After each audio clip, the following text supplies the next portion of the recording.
Imagine this. You and your spouse are sitting across from each other, but instead of a warm connection, there's a wall of silence. You both feel misunderstood, and every conversation feels like walking on eggshells. You're frustrated, wondering why you can't communicate effectively, and you feel more alone than ever. This is the reality for many couples today. Miscommunication leads to resentment, which leads to isolation, but it doesn't have to be this way. In today's episode, we're diving deep into what is called the care cycle from the book Empowered to Love. It's This episode is from the Empowered series. It's the second one in the series. My guest today is my son-in-law, Michael, and he's going to share his experiences from a marriage retreat at WinShape in Rome, Georgia, and the difference that the care cycle that we're talking about today made in his family. Stay with us as we discuss the 5 steps of the care cycle and how you can use it to create a loving, connected relationship. Welcome to the Extraordinary Marriage Podcast. I'm your host, Connie Duran. If you've ever felt like your marriage is more of a roller coaster ride than a romantic getaway, you're not alone. We all have our ups and downs, sometimes unintentionally hurting each other's feelings or missing the mark on what our spouse truly needs from us. Life gets busy, and it's easy to focus on irritations and failures instead of celebrating the love that brought you together in the first place. But fear not. I'm here to help you explore practical tools and heartfelt encouragement and rediscover what you love most about your spouse. Get ready to lean into each other's strengths and build something beautiful together. Not just survive, but thrive. I'll see you inside. Oh, welcome. And thank you for sharing today. Hey, Connie, thank you. Thanks for having me. Excited. All right. It's fun sharing with family because, like I said earlier, we know each other so well. But I want you to tell the listeners a bit about you, your work, what you enjoy, and maybe how long you've been married. Okay, so for work, I do lawn maintenance, turf care, and weed control on lawns. So, a little bit of backstory: I got an accounting degree from Georgia State. Can't really stand to be inside, so was doing this to pay my way through school, and love being outside so much that I decided to give it a try, see if we can make a living at it, see if I could support a family. It worked, and so I get to be outside all day, hot or cold. It's wonderful. Um, Hobbies: I like riding motorcycles, dirt bikes, like flying RC airplanes, helping coach Matthew's baseball team, get to go on scouting trips with him. Kids are definitely a hobby, so I love spending time with them. Um, Go to church on Wednesdays and Sundays, spend a lot of time with those people. It's great. Been married to my wonderful wife, who is your daughter, Melissa, for going on about to be 16 years, I believe, this year. So quite a long time. I feel like we're in a sweet spot in our marriage, which is drastically different than even a year ago. And so we just didn't know what we didn't know, and we didn't know how to communicate. And so that was the biggest thing we found from this intensive that changed our marriage completely. And it's such a great thing because your blind spots are your blind spots. You don't know they're there. And it really opened our eyes to what we were missing out on. I love that. You know what? You picked up on something I say all the time because it's something I've learned as I've gone through studying families and marriages. You don't know what you don't know until you don't know it one day. And that's not only for this, that is also for everything else in life because I'm way older than you. And when I was your age, I mean, there's so many things that were just oblivious to me, but at this age, oh my gosh, you do learn so much as you go through life. Now, you said you're at church a lot. So, Michael, tell me what the difference knowing Jesus and knowing God has done for you. Oh, wow. Um, The Lord is the only person that can change a person, that can change a man. And who better to teach and train a man than the creator of that man himself? He's written his word down, and his truth is in the word, the Bible. And we know more about God than the apostles did when they were walking this earth. And so, getting into church, getting into the word, has the Lord has just worked many miracles in my life. I've seen the fruit of it in the way I handle things now. I committed my life to the Lord at 33, so I was really late in life. Came to the end of myself through some challenges that the Lord put in my way to draw me to Him, and it's been life is not easier by any means, but the way He equips me to handle the challenges are completely different. I've stopped blaming others for my problems, accepted responsibility, and in that responsibility, accepted that I play a part. And it's not how the situation occurs, it's how I react that changes everything. So the Lord has revealed that to me. It's been quite a blessing. Still growing, still sanctification happening every single day. I'm going to take those words and how I react. And next month's podcast is going to be the reactive cycle. And so, what we're looking at today is the care cycle, which is what everybody needs because we can't put the blame on our spouse. But what happens is I call it the crazy cycle. I've been doing that. It's from another educational series that I've used that. But the crazy cycle is the reactive cycle. So if you've heard other podcasts that I've done, the crazy cycle, it is the reactive cycle. And in this Empowered series, it's going to explain more of what to do with that, how to get out of it, why you're in it. And today, as we look at the care cycle, it's going to help you understand that no matter what situation you're in, if you're the spouse that's like challenged, or if you're the spouse that is having to deal with those challenges, we all end up in the reactive cycle. And I've been married for many, many years, and even my husband and I are pretty calm about how we do things, but if he gets a little to me, then I get right back, right? So I realized that, and they say that you get a little um, touchier as you get older. Maybe that's it, but yeah. So that is the reactive cycle. When somebody speaks to us a certain way, and we feel their essence, we feel their um, frustration or whatever it is, and then we react in the same way, and it doesn't do any good. So we're going to be talking about the care cycle today with Michael, and we're going to understand how to take care of ourselves and how to um, not be so reactive. So the problem is that many couples struggle to communicate. We communicate in all different ways, don't we? Some are quiet, some are talkative, they share it all. But to communicate effectively, leading to misunderstandings and resentment, if we cannot communicate, if we do not listen to each other, then we're not communicating. And actually, Michael, you don't feel very important, right? Mm, If somebody's not right. listening, and to be honest, we have to work on listening because, sometimes there's two or three people talking to us, and, I remember back in my early Mary Kay days, they would always say, Mary Kay Ash, the lady, from Mary Kay Cosmetics, she had the art of looking straight at the person. Mm, And there's like 10 people waiting around her, but she kept all her intention on that person, and that's kinda what we have to do as spouses. When a kid walks up to you, a lot of times we're like we are distracted. I'm a distracted person, but we, like, hold our finger up, "Just a minute." Y'all can't see it on the screen. "Just a minute," while you keep talking and looking at that person, right? So, all right. So what was your biggest struggle in your marriage before discovering the care cycle?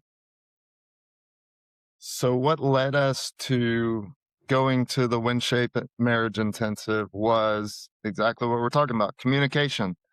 If you can't communicate in a marriage, every single problem goes unresolved. My method of dealing with unresolved issues was to stuff them down, ignore them, because it seemed like every time we tried to communicate, our worries or our concerns, it blew up.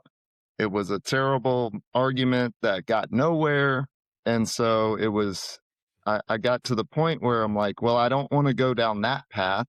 If we talk about it, it doesn't get resolved anyways. So I'd rather just not fight and argue, and I'll just stay silent and be miserable. And we actually both, Melissa and I, were both doing the same exact thing. And that led to resentment, that led to feeling unloved for both of us. And that in a marriage, that is not a good place to be. And so we reached out to our pastor, Stephen Chambers, and said, "Hey, can we meet with you and Christy? We're struggling in our marriage and we need help." So we met with them one night. They prayed with us. We met for a couple hours. Their kids watched our kids while we were over there. And he said, "Michael, you may not be comfortable with this, but I really would recommend this marriage intensive. And if money is an issue, because it's expensive," he said, "I've got a donor that can meet you where you can't cover." And so he said, "Don't let money be what holds you back." So Melissa and I both agreed, and we started the process to get to WinShape because we knew we needed help. We couldn't do it on our own. It wasn't working, and we wanted a better marriage than we had. And, it makes me think we don't have to go all into this, but there were obstacles. Once you made that decision, there were obstacles, weren't there? Oh yes, there were many obstacles. Money was an issue, and we were concerned about it. And You had your floors, all of a sudden, your floors had to be replaced in your house? yes, we had dry rot in the floors, which was something that had been happening for 20 years in our house we didn't know about, and had to get completely the floors gutted, the floor suspension system itself, not just like, oh, we want new floors. It was, if we don't get new floor system, our house is going to collapse in the floor. Then we had my son, the weekend before we were supposed to leave, my son had a seizure driving, totaled one of our vehicles, and the police officers thought he was fleeing from a traffic stop when he had the seizure and took off. So they arrested him. Well, we were supposed to check in on Sunday. If you don't check in Sunday night, they try to reschedule you, and if they can reschedule it, well, you can get your money back. If not, that's a loss because last second. Called them up, said, "I have to report to jail on Monday with Preston because they've arrested him. What are we going to do?" Melissa broke down. She was in a state of hopelessness because she just saw, like, it's always our marriage that sacrifices when things go awry. Well, turns out I talked to the police Saturday evening or Sunday morning. They showed up and said, "We're not going to charge him with fleeing." Praise God. Praise God, Um, that was my thoughts called too. I called all the men in my group at church Saturday night, and I was like, "Please, y'all pray that God would move in this. I know the power of prayer. I know it works. Please pray." They all prayed. I got to call them Sunday morning with the great news. We were all praising the Lord for that, and yeah, we got there. We got there. Well, I wanna say one thing on your older son whenever he had that seizure, that he didn't just run, it's that when he went into a seizure, his foot hit that pedal and put him across the road into a field. Praise God there again that he did not hit anybody, nobody hit him, but, he didn't just flee, it's like his body stiffened up in a seizure and hit Yeah. that gas pedal, Yep. and there he went, and then the police had no idea, like, whether he had run or what. Nobody runs into a field, they run on the road to get away. Right. So, wow, that covers it really, really beautifully. So, you already said a little bit on this, so, other ways that you think that being unable to, understand that you needed self-care and that care cycle, are there any other ways that you felt like it impacted your relationship? How about, like, from day 1, you said this has been about a year, 1 year, Yes. and I've talked to people who said, "Oh, I've been married 25 years, but only 10 good ones." Ah, Yeah. here we have hope, right?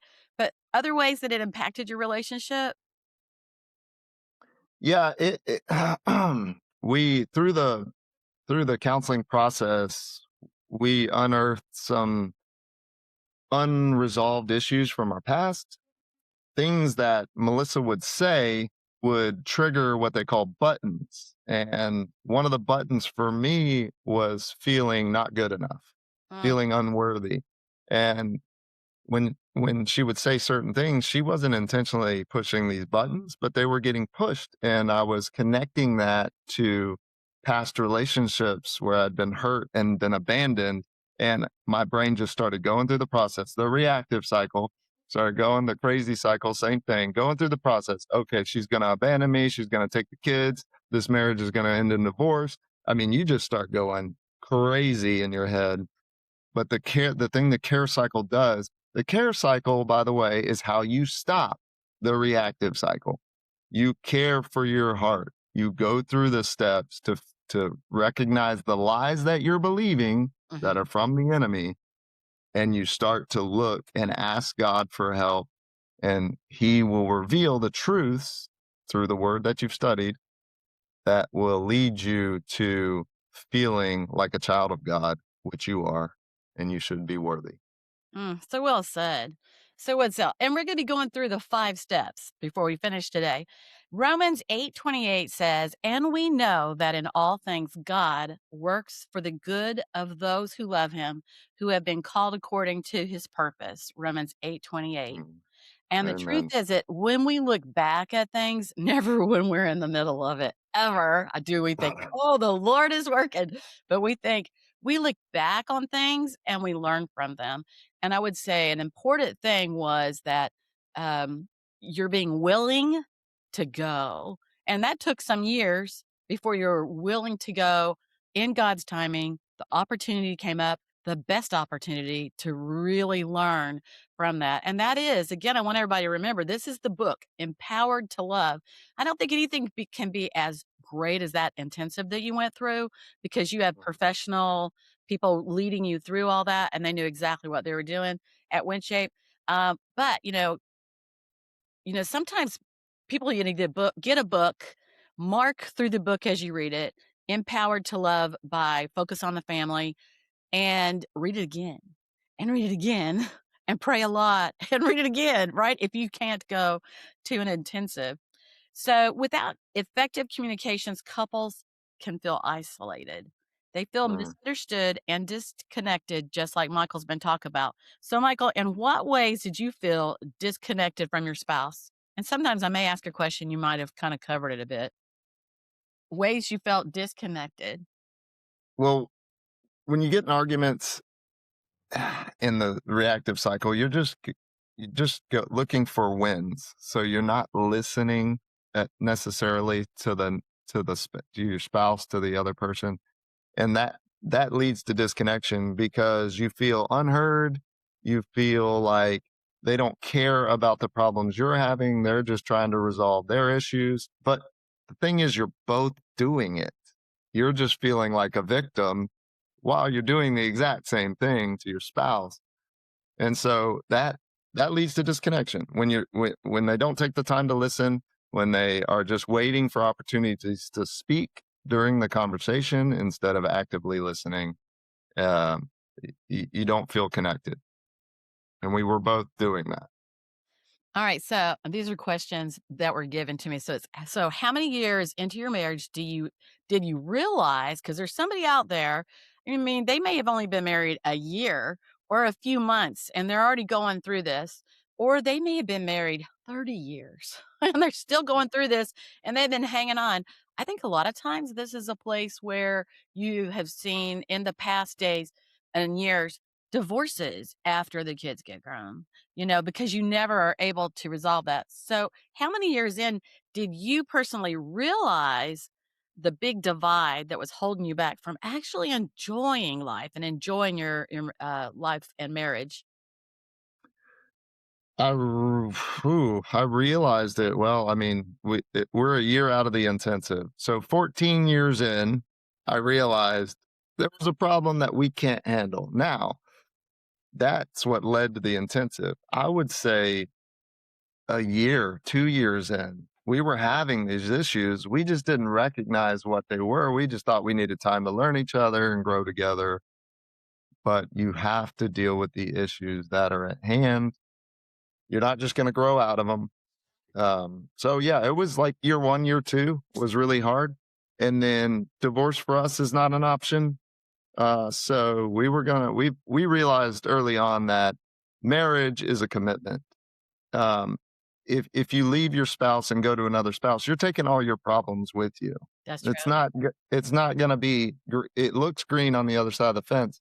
It's going to be the same struggles you've already put time and effort in dealing with. So we were not going to get divorced, but we also weren't thriving in our marriage. So we took accountability a year ago and really decided we're going to work on this intently. We were so focused on the kids early on in life, trying to just get them grown and successful, that our marriage kind of got put on the back burner. All right, so I say all the time, I call it baggage, kind of like a loaded up suitcase, like maybe like 8 loaded up suitcases with the clothes all falling out, and you're trying to drag them all along, and it's heavy.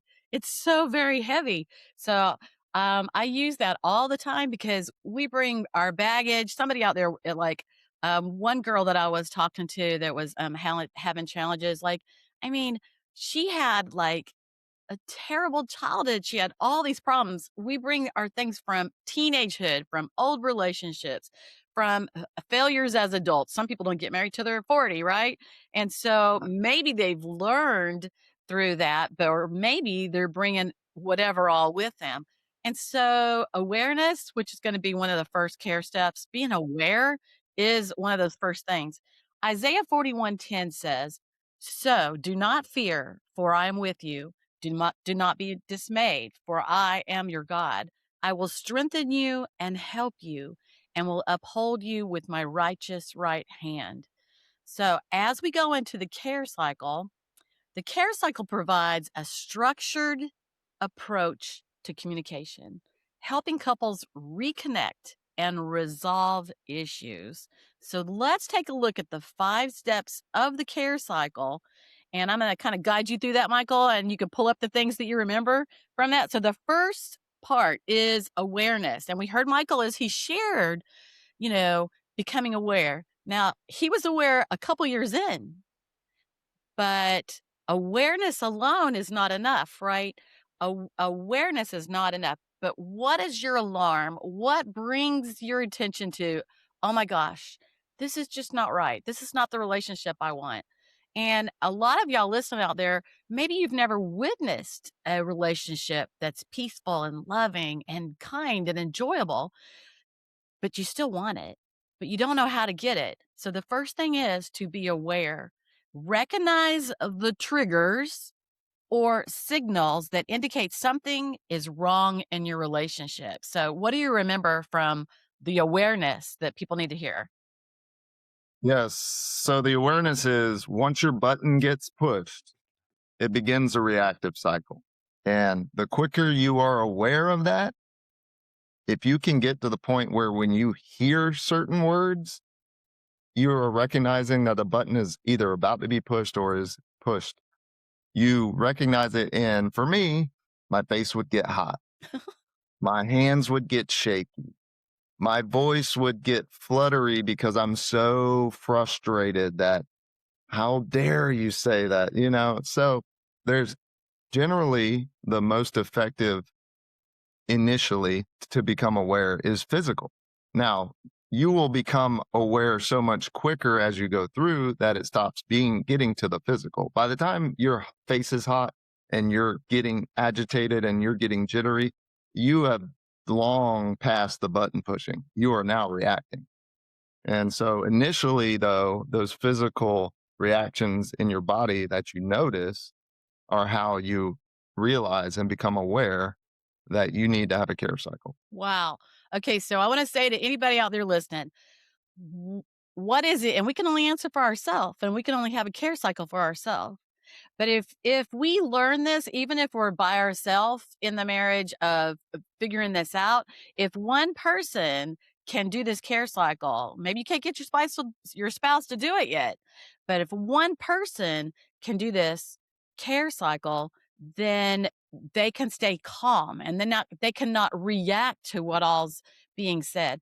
I have a book, and hey, Michael, I had Melissa use this one time. It's called the 100 to 0 or like 101%. And it is where there's something going on. It's like reactive, it's crazy house.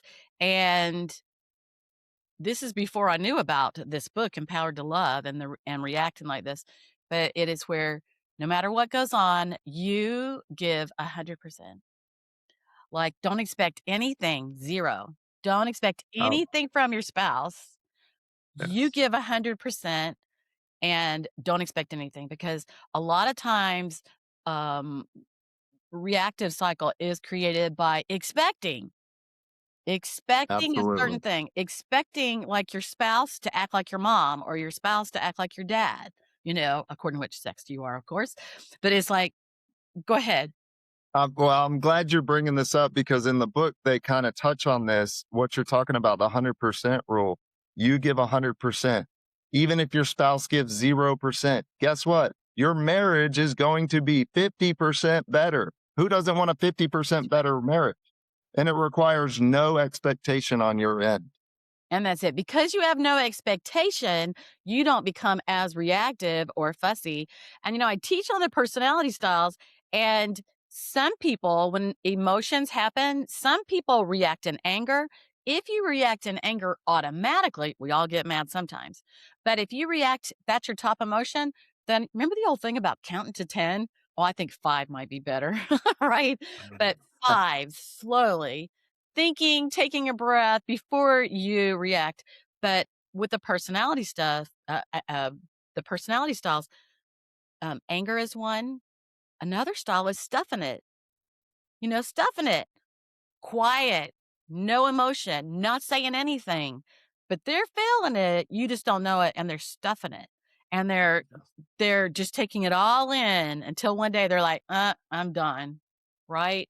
So people react to things differently. So sometimes they're a blank face and there's nothing, but there's still something nevertheless. So I love that. And so the 100% principle, you know, that is something that anybody can implement. If you're really having trouble, implement that and don't expect. And automatically within a week, things get a little bit calmer because you are no longer reacting. Yeah. Oh, this is so good. You're doing good, Michael. and So and your spouse will notice you changing your ways. So it doesn't take two people to break this reactive cycle. It takes two people to continue the reactive cycle. It takes one to break it. that's right. And your spouse will start to notice that.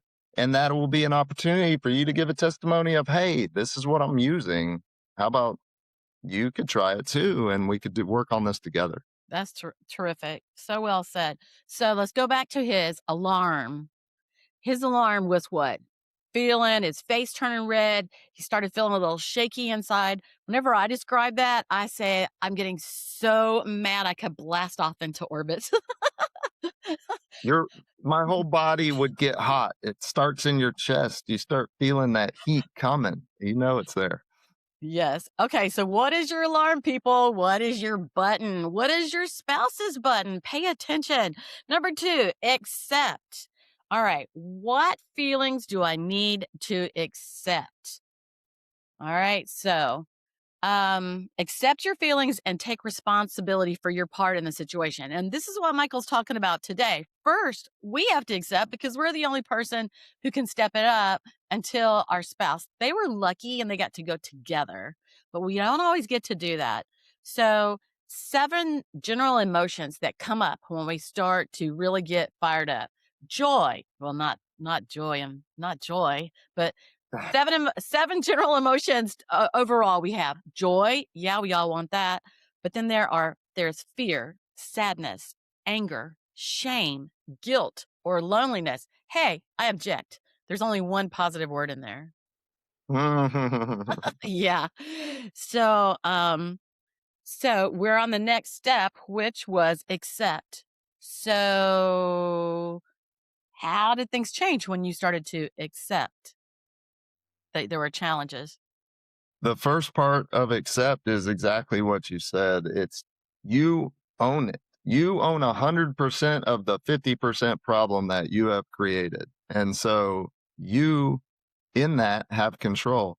And generally, it's not your spouse that has broken your heart, but it can happen. There are times where a spouse can intentionally break your heart, but they cannot heal your heart. That is your job. Only you can heal your heart. Only you can care for your heart. So accepting the responsibility of doing that is the next step of this care cycle. And you get to realize that only you have control over your emotions. Only you have control over what comes out of your mouth. And the Bible says, out of the abundance of the heart, the mouth speaks. So the care cycle is about dealing with right here the things that you can control and accepting the things you can't. I remember during some of those years, like you both refilled your own cups. And if that's the thing is that people that is part of self-care is how do you refill your own cup? I know both of you are a little bit alike actually if you think about it. You hung out with your friends a Yeah. lot. And, Yeah. in the early days too, when you first got married, you hung out with your friends a lot. And Melissa did the same thing. She, hung out with her friends, had lunch, some laughing, some refueling, no stress, right? And then whenever there was, children, she did play dates with other adults. So somebody out there might need to hear that. You could do a play date with somebody with kids that are around the same age. But sometimes you have to fill your own cup and you have to figure out what that is that fills your cup, right? Absolutely. And always, the Lord is the best way to fill your cup. If you don't know the Lord, I highly advise that you give your life to Him. He is the only one that can relate to our problems personally. He walked this earth, He lived here, He dealt with the temptations and challenges we do. So the Lord is the first way to get your cup filled. You can use also trusted friends and relationships. That's a great example of hanging out with your friends, relaxing, just anything you can do to tone down the situation and tone down the tension in your relationship. Um, is dealing with yourself. So if you're not happy and you're not loving yourself, you can't give what you don't have. Absolutely true. Yeah, and as you talk about, the God change in your life, Michael, that gives anybody and everybody hope because, you know, uh, walking in the Christian faith and, it's a heart change. And an example of what you have said as, being able to having to take care of ourselves, in the book, it says, my heart, my job. That's My right. heart, my job. But when God comes into the picture, you know, your chances of finding that marriage that you really want to have is like 1,000% more, Yes. 1,000%. But you've got to take a step out to get there. Philippians. Another thing I want to add real quick. You talk about my heart, my problem. They did this awesome illustration. They had a stuffed animal teddy bear and they were talking about relationships and they were in we had two counselors and one was acting they were both acting as spouses and she brought up this great illustration that when we get married we expect our spouse to now take care of our hearts like we you hear people say you have my heart, I'm giving you my heart, Mm, so you give it to them, and how good are they going to be at taking care of your heart? They yikes. don't know it 100%. So they damage it, and then you take it back out of frustration. And then you're like, okay, well, I'll give it back, give them one more try, and then you take it back. The problem is you should never give them your heart in the first place. It is your heart and your job and responsibility to take care of your heart. Okay, totally. And of course, when God comes into that play, then He changes our heart. He makes it more loving. Absolutely. It doesn't mean we never have any problems. We still have, That's right. I could go into other areas, my own problems, actually. Yeah. Um, Philippians 4:13 says, I can do all things through Him who gives me strength. Yes. All right. So, Michael, let's go to number three. Allow. This is a third step. God, will you join me? You know, that makes me think about God being our co-pilot, but we really want him to be our pilot, right? Invite God into That's the right. situation, seeking guidance and support. What all did they share with you on that? Yeah, so allowing is allowing someone outside of yourself to give you aid. Um, God is great at that. He created you. He knows you 100%. Knows the number of hairs on your head. I don't know how many hairs are up there. He does. So how much better does he know me than I know myself? Another thing you can do for the allow step, if you don't have a relationship with God, you can use a trusted friend. And the point they made with trusted friend is if you're going to allow someone into your marriage, into these intimate disagreements, that's outside of your marriage, you need to pick a person who is for you and for your wife or spouse. Mhm.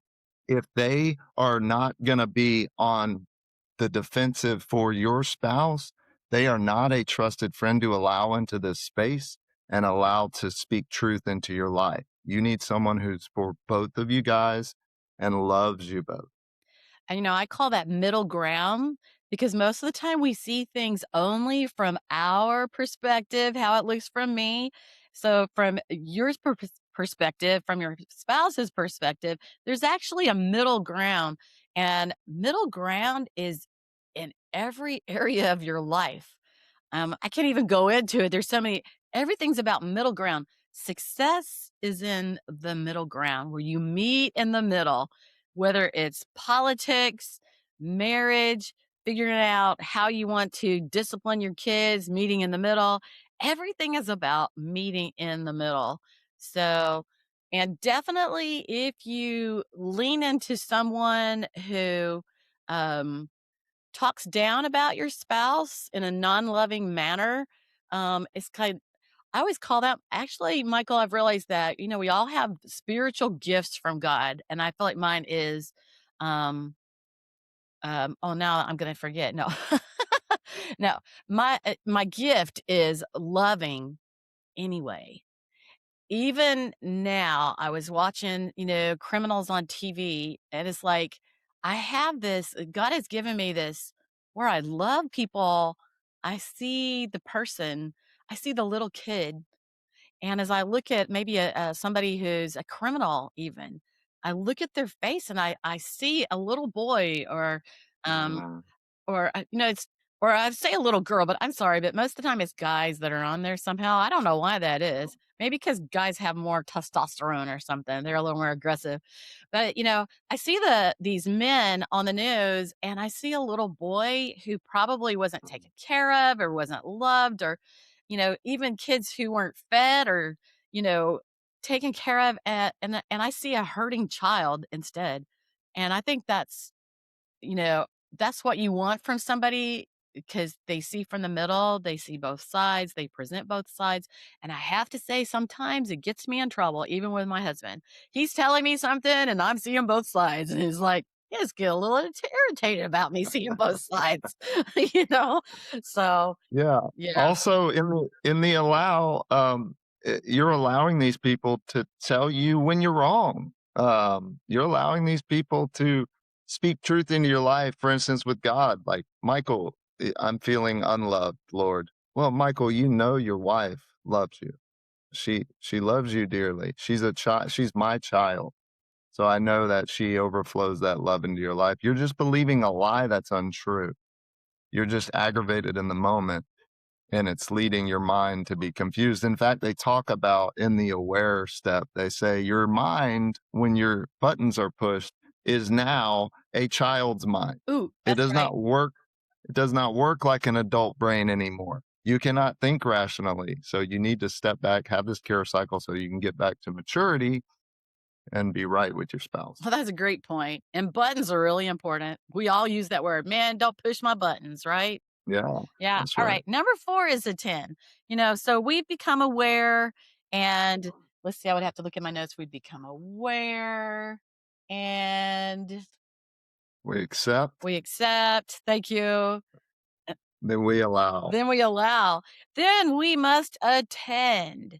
So we're going to reflect on feelings and desires and assess the reality of the situation. It takes a minute. If you got money problems, you got to stop and figure out, why am I having money problems and how can I fix this? It's no different with your marriage. So, what Sure. am I feeling?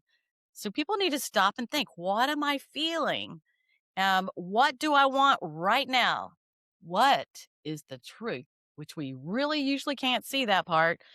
Am I turning up the volume in some way? Is it me? Am I doing Mm. it? So, what did they share with you on attending your feelings? Really, attend. Yeah.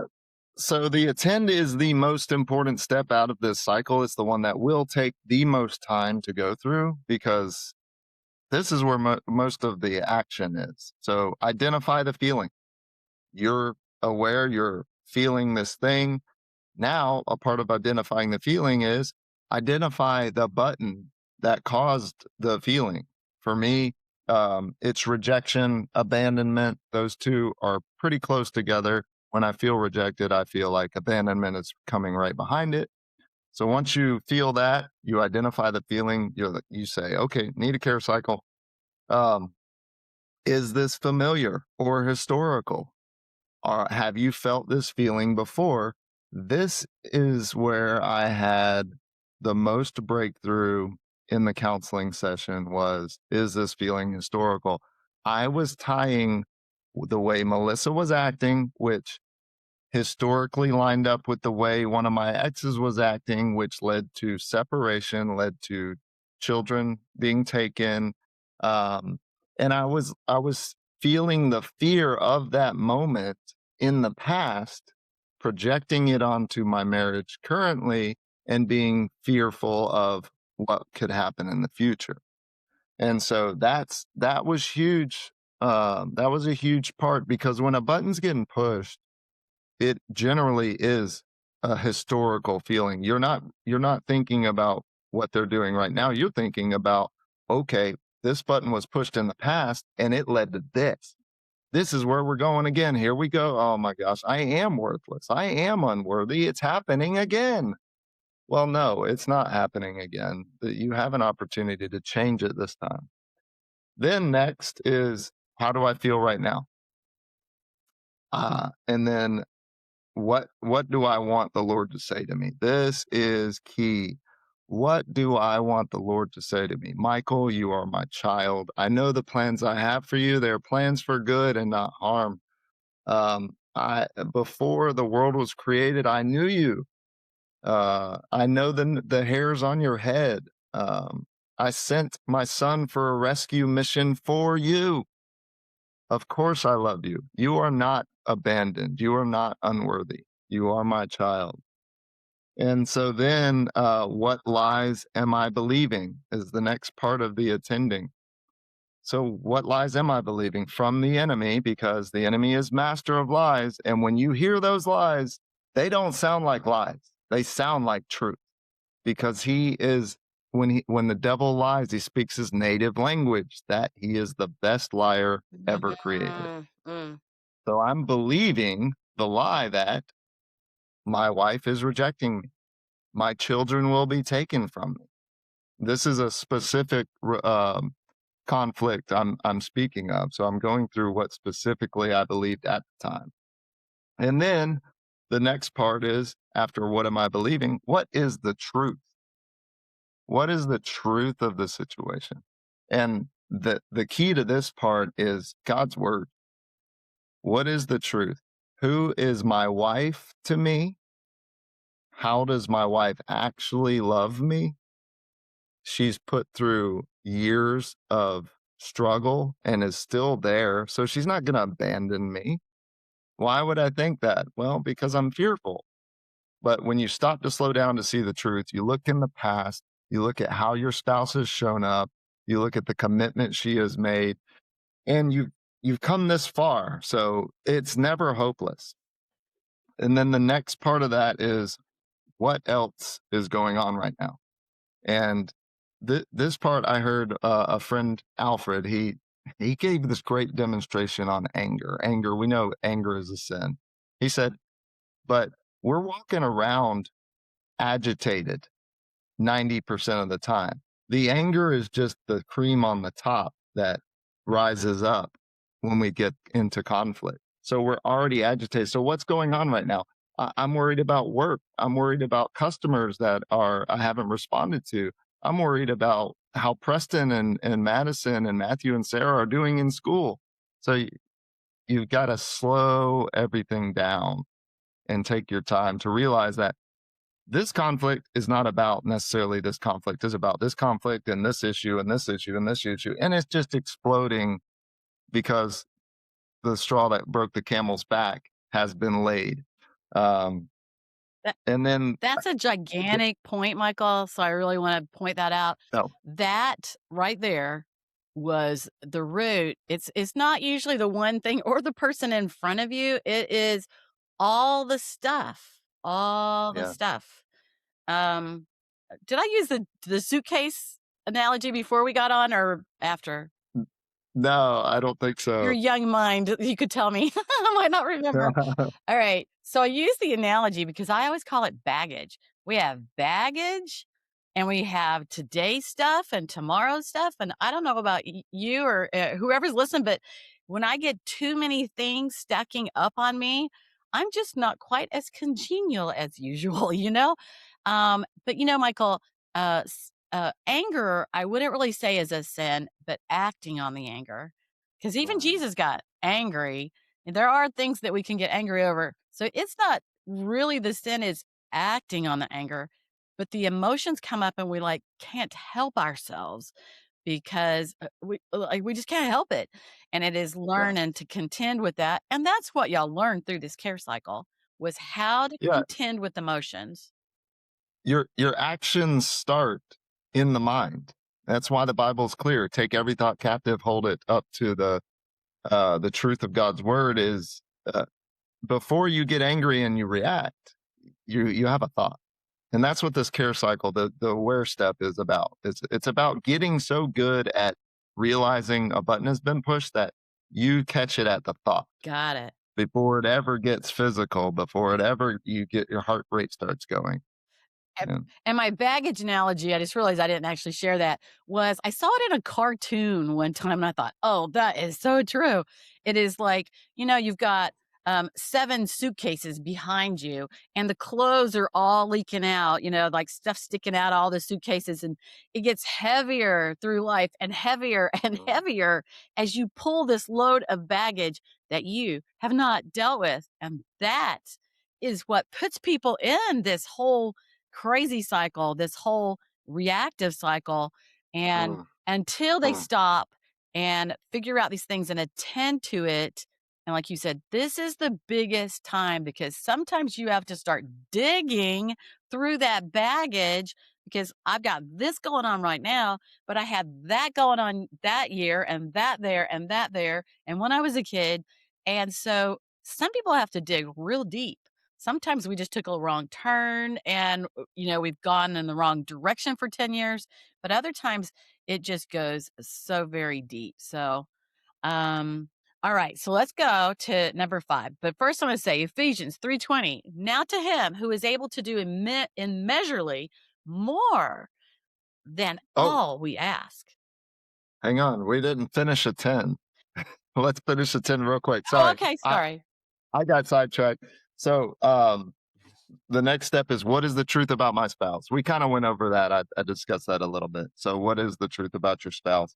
And then the last step is what am I wanting? What am I wanting out of my marriage? What am I wanting out of this relationship?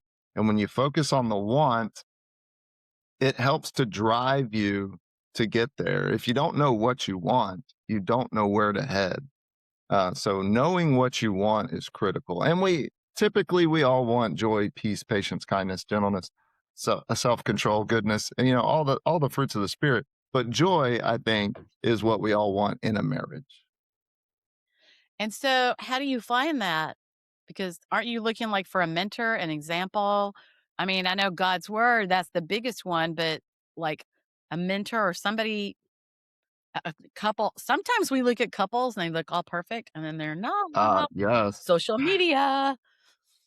Oh yeah, Melissa spent 14 and I spent 14 years of our lives showing up to church with smiles on our faces, Beautiful people, yes. and an hour before that we were arguing in the car over something stupid. So yeah, uh, a trusted friend, a counselor can be great as long as they speak truth. The key is truth. Don't talk to someone who's just going to agree with you, That's right. uh, because now you're just uplifting the lie and strengthening the lie. You need someone that's going to say, that's not true. What you're feeling is not accurate. It's just fear. So you need a trusted person that's going to call you out, uh, preferably someone that's dealt with this experience before and has come out on the other side. Um, yeah, counselors are great for that. They're not gonna talk down about your spouse, they're gonna ask questions, and they're gonna try to help you find answers. That's right. Yeah. Okay, so Ephesians 3:20. Now to him who is able to do immeasurably more than we ask or imagine, according to his power that is at work within us. Here we go to number Mm. 5. At. Determine your objectives and ensure your actions align with your values. Some people have different values. Some people haven't learned, good values that contribute and pour into their life. Like the Bible does that. And so, you were raised in the church, Michael. It's like we've learned values, what is absolute right, what is absolute wrong, but we live in a world that is a little confused sometimes these days. But there is absolute right and absolute wrong. I like to say a lot of times a word that replaces many other words is the word respect. Yes. And like whether I agree with people or I don't, or I like them or I don't, it's like I treat everyone with respect. And I heard my pastor say, oh, one day, and I was like, oh, write that down. And it said, I respect you, not you personally, but I respect you because of who I am, not who you are. Mm. Yeah, like so there are people out in the world who I would still treat them with respect because of who I am, but I don't really agree with a lot of things for them, right? But respect is a major word. So determine your objectives and ensure your actions align with your values. So, what is your goal? You kind of started on that. Yeah. So your goal is to have an exceptional marriage. You want the best for your marriage, and the way you act and show up is huge. You are only in control of yourself. And once I realized that, it was quite easy to stop blaming other people for things. Um, they're just simply reacting to my bad reaction, which leads to another bad reaction. This is that reactive cycle we get into. And so you want to act if you want a healthy marriage is I I look at it this way. I don't see my spouse for what she has done or what she is doing. I try to see her for the potential that she has. I know she loves the Lord and I know she loves me. I know she loves my children.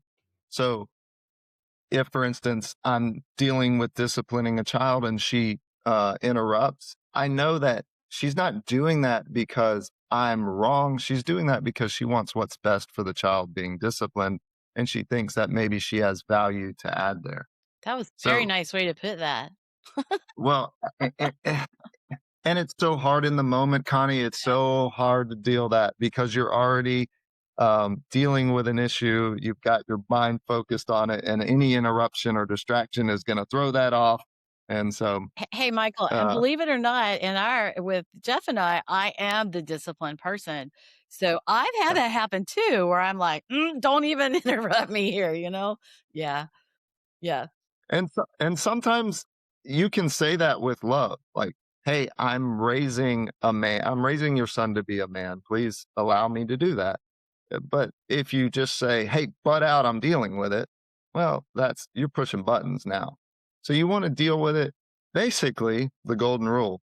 You want to deal with people how you would like to be dealt with. If you don't want to be told, hey, butt out, this is me, I got this, then don't do it. But it is very challenging. Your child brain takes over and you say some pretty stupid and childish things at times. And the truth is you wanna be unified as parents. You Oh, really have to talk about all absolutely. that kind of stuff and what your goal we just said goals, what your Yes. goal and your expectations are on that, so you have to talk about it and there again, meet on middle ground. If you're not unified as parents, kids see the division and they will manipulate and Yeah, use it too. We had to have a conversation with Matthew about going back and forth between us and manipulating us against each other. And I said, son, I know this is going back to the truth. I know you want mom and dad to love each other, but the way you're going about handling this situation is you're tearing our relationship apart. And I know that's not what you want. You just want to get what you want. But this is the result of the actions that you're doing. And once I told him that, he stopped doing it completely. He was even dumbfounded that he didn't even realize that's what he was doing. of course And he does love us, and he changed doing that. But yes, being unified is critical in a marriage, especially when you're dealing with children. Okay, so let's look at how to create goals. How to create for people who, I mean, this does take sitting down together to do it, doesn't it? You know, how to It does. create those goals. How do we go about, can I act with integrity? You know, how do we create goals? Because at the beginning we said, you know, you don't know what you don't know till you don't know it. I mean, till you don't know it, till you know it. You don't know what you don't know till you know it. And so at this point, after we've gone through these other 4 steps, you know, you're realizing you've been living a life that you didn't really want to live, but you didn't know how to get out of that cycle. But now you know, and now you need to tend to it. And so, how do we create those goals for what we want in our marriage? Yeah, that takes time between you and your wife. You both need to be cared up so that you can respond to each other in a loving way. So that's why this care cycle is critical. And setting goals generally is what they call a work talk. You are trying to accomplish a goal that maybe you alone or you both want. But the way you do that is you sit down with love, and first thing you say and think is, if this starts to get into a reactive cycle, we're just going to walk away and come back when we're both cared up and calm. You cannot you cannot set goals unless you're in a place of love and you're believing truth. If you're believing lies, it's going to set you off. Buttons are going to be pushed. And when that happens, you need to walk away until you get to the point where you can have a care cycle sitting there in 5 seconds and come back and show up well. But setting goals is something you sit down and you do together. You hear each other out. You may not have the same goals, but you can come to, I don't want to say compromise because that seems like a loss, but you both want what's best for your family. And that may not be what you personally want at the time. And your spouse can help you through that to realize maybe this is a better direction to go.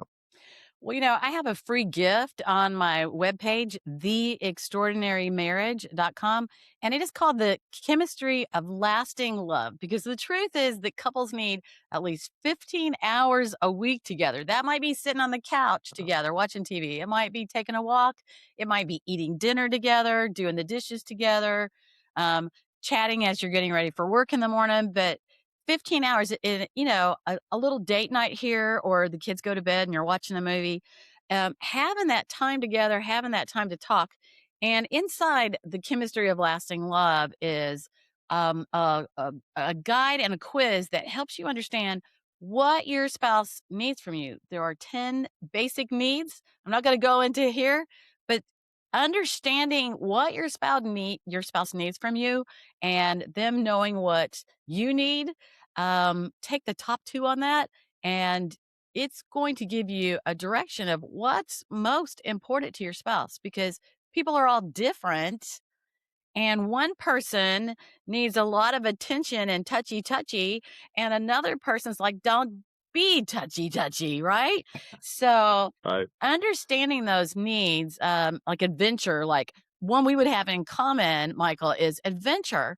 And usually that's the guy thing is having adventures together. Like you're very adventurous. And Jeff is not as adventurous. He goes along with me because that's important to me, and that's been easy for us because he's easy. That's why it's been easy because he's easy. Um, so um, adventure and having new things, that's really important to me. So there are 10 needs, and they're covered in the chemistry of lasting love. And then there's also like 40 or 50 ideas to date or things to do together that you've never thought of. You know Mhm. how some days you run across something and you're like, "Oh, well, I would love to do that." And your spouse says, "Me too." And you're like, "What? You would like that too?" You didn't even realize, but you'd never cross that bridge. And so finding your spouse's top 5 needs, I mean, it's an easy place to start, and it's called The Chemistry of Lasting Love, and it is on theextraordinarymarriage.com. So, what else would you want to say about this? Michael, you've done such a great job. You shared your heart, you shared your journey, and there's nothing better than hearing someone's journey, like because they went through it. And when we go through something, the important thing is to be able to look back at all the steps and all the places and objectively really evaluate and think to make sure that we don't go back on that path and Mm. decide on those goals and the direction that we want our marriage to be. Sometimes that's harder if you're the only one, but you can figure out things that help you along the way. So even one person, like Michael said earlier, it can make a 50% difference, right?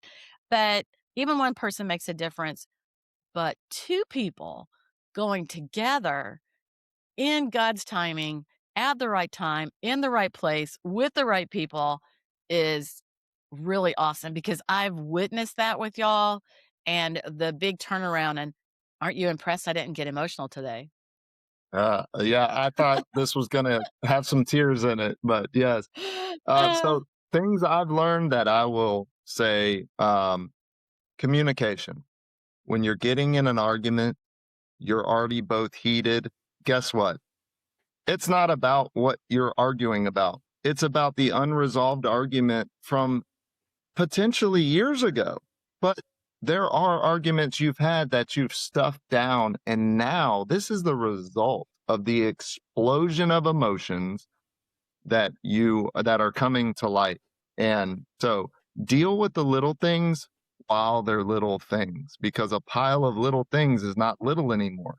So communication, anytime you don't agree with something, in a loving way, let it be known. Let your spouse know your heart. This is why I don't agree.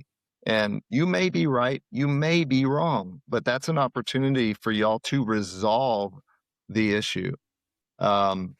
Another great thing that I learned is that you and your spouse love each other dearly. Deep down inside, at the root of your marriage, you got married because you wanted to spend the rest of your life with this person. So if that's not what you're feeling at the moment, it's a lie that you are believing. You need to catch that lie. You need to snatch it out of your brain and you need to put the truth in there that you guys both love and care for each other. And you want your spouse to be happy. You want yourself to be happy. This is how it's done. You capture those lies. You speak truth into your life. You get truth from counselors, trusted friends, from the Bible, and from God. And without those things, I was believing lies and I was believing fears of the future that were not going to happen. And it was driving our marriage each other apart. Wow, Michael, this has been so very powerful. I mean, this is probably one of the most powerful episodes that I've done. So I want to leave us with John 14:27. Peace I leave with you. My peace I give you. I do not give you as the world gives. Do not let your hearts be troubled and do not be afraid. Thank you, Michael, so much for Mm, sharing your heart yeah. and your journey today. Thank you, Connie. It's great to be here. Thanks for having me. Thanks for tuning in to the Extraordinary Marriage Podcast with me, Connie Durham. Remember, every marriage has its bumps in the road, but with the right tools and encouragement, you can turn those bumps into stepping stones. Focus less on frustrations and more on what you love about each other. Grow together, laugh together, and love forever. If you enjoyed today's episode, please subscribe, share, and leave a review. Join me next time as we keep exploring how you can build the kind of marriage that feels extraordinary. Until then, keep showing up, keep listening, and keep loving. You've got this.